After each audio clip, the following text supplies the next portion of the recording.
नमस्कार, मैं ऋचा सिंह और आप देख रहे हैं सी न्यूज भारत। वक्त हो चुका है न्यूज बुलेटिन का। तो बात करेंगे आगरा की, जहां भाजपा द्वारा प्रेस वार्ता का किया गया आयोजन। साथ ही चर्चा होगी बलिया की, जहां जमुनाराम मेमोरियल स्कूल चितबड़ा गांव में एक दिवसीय ट्रेनिंग कैंप एवं कलर बेल्ट टेस्ट का हुआ आयोजन। और बात होगी बांदा की, जहां पैलानी में प्रधान पर सरकारी जमीन पर कब्जा करने का लगा आरोप। और भी तमाम खबरों पर आइए करते हैं विस्तार से चर्चा। खबर आगरा से, जहां भारतीय जनता पार्टी जिला आगरा और महानगर आगरा द्वारा पत्रकार वार्ता का आयोजन किया गया। इस दौरान कैबिनेट मंत्री योगेंद्र उपाध्याय, सांसद राजकुमार चाहर, महापौर हेमलता दिवाकर, जिलाध्यक्ष गिरिराज कुशवाहा, महानगर अध्यक्ष भानु महाजन, विधायक धर्मपाल सिंह सहित महानगर और जिला कमेटी के पदाधिकारी ने विकसित भारत संकल्प पत्र सुझाव अभियान के संदर्भ में जानकारी दी। प्रत्येक लोकसभा में 2 रथ चलेंगे, जिनके माध्यम से जनता अपने सुझाव भेज सकेंगे। इन सुझावों को आगामी लोकसभा चुनाव के संकल्प पत्र में भी शामिल किया जाएगा। इस दौरान संतोष कटारा, रामकुमार शर्मा, सोनू चौधरी, अलौकिक उपाध्याय, राजकुमार पथिक, सुनील करमचंदनी, रोहित कात्याल मौजूद रहे। आगरा से सी न्यूज संवाददाता अनुज उपाध्याय की रिपोर्ट। खबर बलिया से, जहां the Shotokan sports karate federation Uttar Pradesh के तत्वाधान में शुक्रवार को एक दिवसीय कराटे ट्रेनिंग कैंप एवं कलर बेल्ट टेस्ट का आयोजन चितबाड़ा गांव के जमुना राम मेमोरियल स्कूल में किया गया। कार्यक्रम का आयोजन the Shotokan sports karate federation Uttar Pradesh के महासचिव sensei LB Rawat, national referee karate India organisation की देखरेख में संपन्न हुआ। वहीं बेल्ट टेस्ट में कराटे की अलग अलग तकनीकियों एवं बारीकियों के अलग अलग टिप्स दिए गए और उत्कृष्ट प्रदर्शन करने वाले खिलाड़ियों को इस बेल्ट टेस्ट में पास किया गया। इस बेल्ट टेस्ट में yellow belt, orange belt, green belt और ब्लू बेल्ट टेस्ट पास करने वाले खिलाड़ी उत्तीर्ण हुए। इस दौरान विद्यालय के प्रधानाचार्य तथा एब्री बघेल तथा विद्यालय के प्रबंध निदेशक तुषार नंद ने पास हुए खिलाड़ियों को शुभकामनाएं देते हुए उनके उज्जवल भविष्य की कामना की। इस अवसर पर वरिष्ठ खेल प्रशिक्षक सरदार मोहम्मद अफजल, आनंद मिश्रा, अरविंद चौबे उपस्थित रहे। बलिया से सी न्यूज संवाददाता JP तिवारी की रिपोर्ट। जनपद बांदा की पैलानी तहसील क्षेत्र के खेरई गांव के रहने वाले कुछ ग्रामीण शनिवार को कलेक्ट्रेट पहुंचे, जहां पर इन्होंने अपने गांव के प्रधान गोरेलाल निषाद के द्वारा वित्तीय कार्यों में अनियमितता करने व ग्राम समाज की जमीन में कब्जा करने का आरोप लगाते हुए DM को शिकायती पत्र दिया है और पूरे मामले की जांच कर कार्रवाई की मांग की है। इन लोगों ने बताया कि ग्राम प्रधान सचिव की सह से गांव के जो भी विकास के कार्य हैं उनके नाम पर धांधली करता है। आइए जानते हैं इस विषय में पीड़ित ग्रामीण का क्या कुछ कहना है। भैया शुभ नाम आपका? विनोद तिवारी। विनोद तिवारी कहाँ से आए? ग्राम खरेद से। खरेद? जी सर। तहसील पैलानी में। क्या समस्या, क्यों आए हो? समस्या ये सर, ये गुंडाई के दमंग दली की वजह से जो है ये प्रधान अनैतिक, हम जो है जांच भी कराया लेकिन आज तक DM साहब का आदेश भी हुआ, केवल गुंडाई करता है। और ये जो है पूरी जो है जितने भी पैसे ये सचिव और ये मिलके सब खाते हैं। अच्छा, क्या प्रधान है, क्या नाम है? जीवन 14 में गोरेलाल निषाद। अच्छा। और जीवन 14 जो है ग्राम सभा की जमीन में आज भी बिल्डिंग खड़ी की है, पिछले साल बिल्डिंग खड़ी कर दिया। हमने एंटी करप्शन में भी डाला लेकिन उस कोई मतलब, और 2 बीघे में जो वर्तमान ग्राम सभा की जमीन में जो है आज भी गेहूं की फसल बोई है, उसी की दबंगई दम पे। तो क्या चाहते हैं आप लोग? हम ये चाहते हैं कि न्याय चाहिए हमारे ग्रामवासियों को, हमें न्याय चाहिए, हमारा कार्य होना चाहिए, जो भी विकास है हम यही चाहते हैं। बांदा से सी न्यूज संवाददाता कुलदीप त्रिपाठी की रिपोर्ट। खबर मथुरा से, जहां बीजेपी राज्यसभा सांसद तेजवीर सिंह ने मथुरा से हेमा मालिनी के चुनाव लड़ने को लेकर कहा कि चुनाव के मैदान में मथुरा का स्थानीय प्रत्याशी हो। साथ ही कहा कि चुनाव में जनता की पसंद का प्रत्याशी होना चाहिए। उन्होंने हेमा मालिनी को बाहरी प्रत्याशी भी बताया। आइए जानते हैं इस दौरान उन्होंने और क्या कुछ कहा। आप लोगों के द्वारा जो इस योजना की जो प्रचार प्रसार होगा, लोग इससे आप लोगों की वजह से और ज़्यादा जुड़ेंगे और सुझाव जब आप लोग उसे हाईलाइट करोगे तो हमें सुझाव ज़्यादा प्राप्त होंगे और उन सुझावों को, जो अच्छे सुझाव होंगे, उनको हमारी पार्टी चाहती है, मोदी जी चाहते हैं, नड्डा जी चाहते हैं। उन सुझावों का संकलन करके उन सुझावों में जो अच्छे सुझाव आएंगे उनको हम अपने संकल्प पत्र में रखेंगे। तो इसका मैं आपसे फिर विनती कर रहा हूँ, इस कार्यक्रम में हमें सहयोग दें, क्योंकि हमारा गांव-गांव गली-गली जाना फिर होगा इस उद्देश्य के लिए, तो उसका जो पहला लाभ पुण्य हम कमाएंगे वो आपके द्वारा ही हम कमाएंगे। इसलिए ये आज आप प्रेस भी रखी गई। समर्थन मूल्य से ऊपर व्यापारी गेहूं को खरीद रहा है, क्या समर्थन मूल्य के लिए लेवियों पर गेहूं लेकर आएंगे किसान?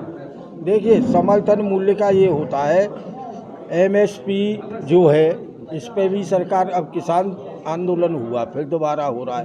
पहले किसानों की 90% मांगे मान ली गई थी जब पूरे देश के किसान दिल्ली में एकत्र हुए थे।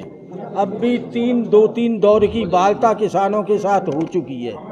एमएसपी की जो है, हो सकता है सरकार के दिमाग में ये चीज़ें आ रही हैं, उनकी मांगों पर पूरा मंथन करके किसानों को क्या फ़ायदा हम दे सकते हैं वो हो। इसमें एमएसपी से ज़्यादा भी बिक्री हो रही है किसान की। किसान तो खुश है, उसे तो जैसे एमएसपी का भाव 2500 रुपये कुंटल है और उसे कभी कभी 4,500 और 5,000 कुंटल भी मिल रहा है और कभी कभी नीचे भी हो जाता है। तो इसलिए उसके लिए किसान की चिंता के लिए मोदी जी मन से और दिल से दोनों बातें उनके दिल में है और किसानों के लाभ की बातें होंगी और ये जल्द ही किसान आंदोलन भी समाप्त होगा।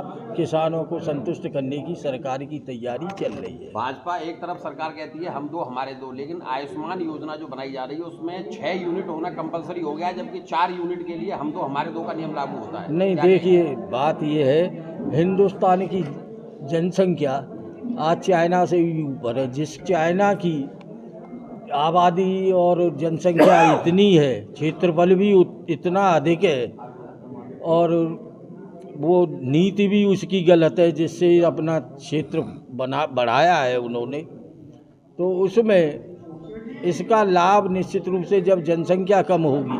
देखिए, मैं जब पढ़ता था 7th क्लास में, उस समय अमरनाथ में पढ़ता था मैं, ब्लैक बोर्ड पर रोज़ जनसंख्या लिखी जाती थी, मुझे ध्यान है।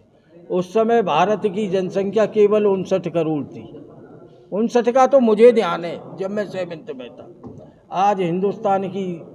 मथुरा से सी न्यूज संवाददाता वेद प्रकाश सारस्वत की रिपोर्ट। खबर पाकुड़ से, जहां 2 लाख की लागत से बनने वाली अबू आवास पाकुड़ में अब तक कुल 6,694 आवास स्वीकृत किए गए हैं, जिनमें से 3,597 लाभुकों के खाते में पहली किश्त भेज दी गई है। साथ ही शेष लाभुकों के खाते में 5 मार्च तक पहली किश्त भेज दी जाएगी।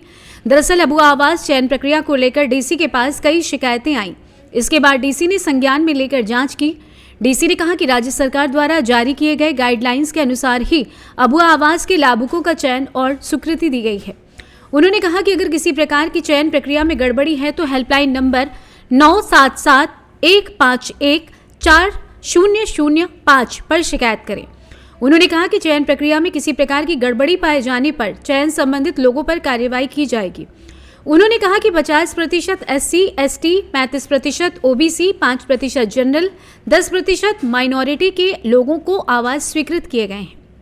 आइए जानते हैं इस विषय में डीसी पाकुड़ मृत्युंजय कुमार बरनवाल ने आगे क्या कुछ बताया। जिले में कई तरह की चर्चाएं हो रही है कि लूट, घूसखोरी वगैरह इस तरह का बहुत सारी शिकायतें आ रही है। क्या सर पूरा मामला है इसमें कुछ?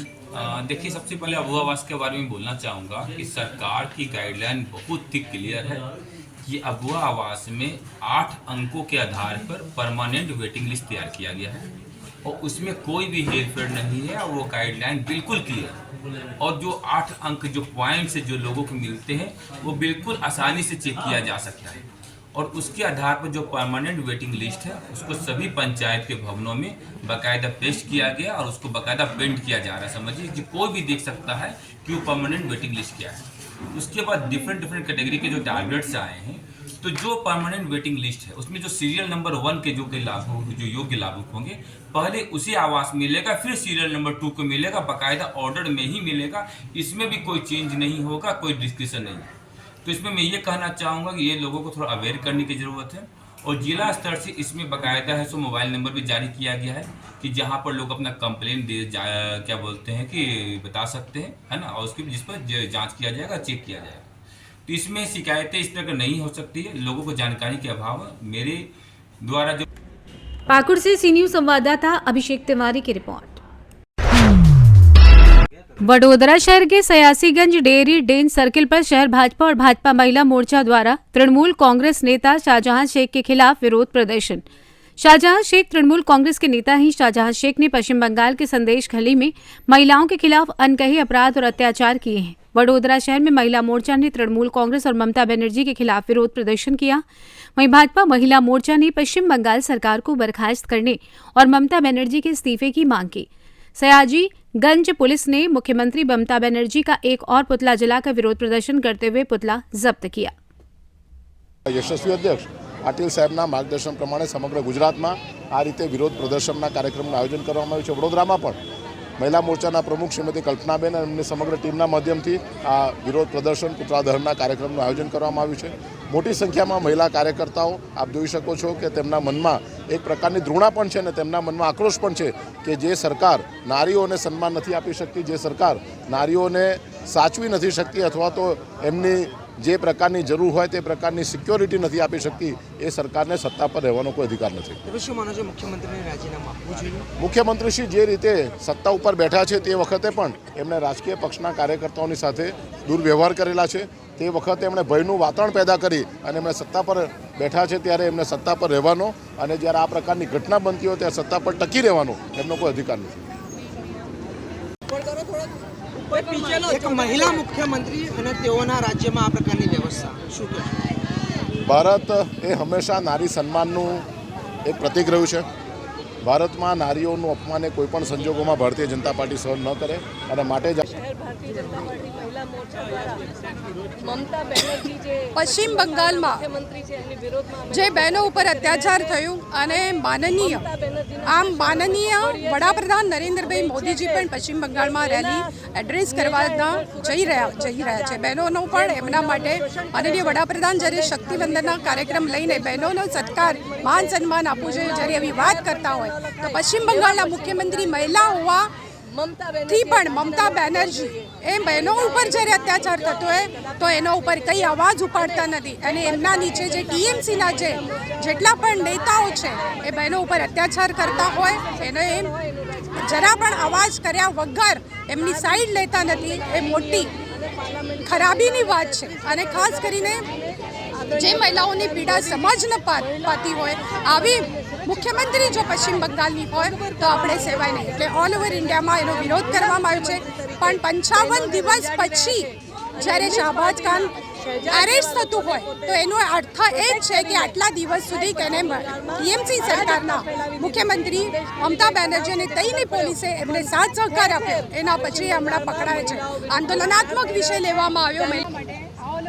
આજે ભારતીય જનતા પાર્ટી મહિલા મોરચા આખા દેશની અંદર પશ્ચિમ બંગાળના મુખ્યમંત્રી અને શૂરપણખા જેવા વિચાર અને લોકોની ઉપર અત્યાચાર કરનારા એવા મુખ્યમંત્રી મહિલા તરીકે એમને અમે વખોડીએ છીએ અને એમનું રાજીનામું માંગીએ છીએ। અમે ઈચ્છીએ છીએ કે ત્યાં શહેજાદ જેવા લોકોને ફાંસી આપવી જોઈએ।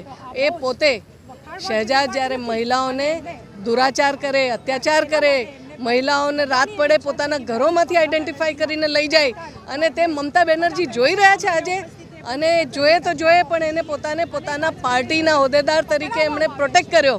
આ અમે કદાપી નહીં ચલાવી લઈએ। મહિલાઓના સશક્તિકરણ માટે ભારતીય જનતા પાર્ટી કટિબદ્ધ છે। અમારા વડાપ્રધાન આદરણીય નરેન્દ્રભાઈ મોદીજી મહિલા સશક્તિકરણના પોતે હિતેચ્છુ છે અને એના માટે કટિબદ્ધ છે। એમણે પોતે મહિલાઓને સુરક્ષિત રાખવા માટે પોસ્કોથી માંડીને વિવિધ કાયદાઓનું પાલન કરાવવામાં આવે છે અને દરેક જગ્યાએ મહિલા હેલ્પલાઇન કરવામાં આવી છે। ત્યારે પશ્ચિમ બંગાળના સંદેશ ખાલીમાં ફરિયાદ પણ ન લે 16-17 વર્ષની દીકરીને ગાયબ કરી દે શાહજહાં, એવા લોકોને તો તરત જ તત્કાલ ફાંસી આપી દેવી જોઈએ અને અમે બધી જ બહેનો એને વખોડીએ છીએ। મમતા બેનર્જીને રાજીનામું આપવા માટે અમે। वडोदरा से सी न्यूज संवाददाता मितुल गोसाई की रिपोर्ट। फिलहाल न्यूज बुलेटिन में बस इतना ही। देश दुनिया की तमाम खबरों की जानकारी के लिए आप देखते रहें सी न्यूज भारत। हर खबर आपके साथ, आपके हाथ।